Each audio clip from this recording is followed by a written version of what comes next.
بسم الله الرحمن الرحيم وإذ قال ربك للملائكة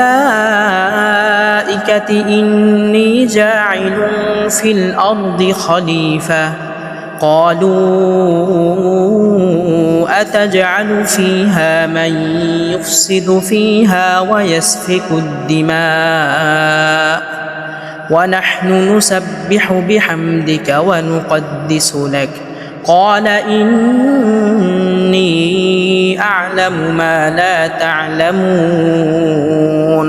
وعلم آدم الأسماء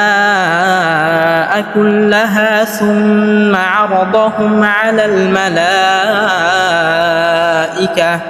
فقال أنبئوني بأسماء هؤلاء إن كنتم صادقين قالوا سبحانك لا علم لنا إلا ما علمتنا إنك أنت العليم الحكيم صدقت يا ربنا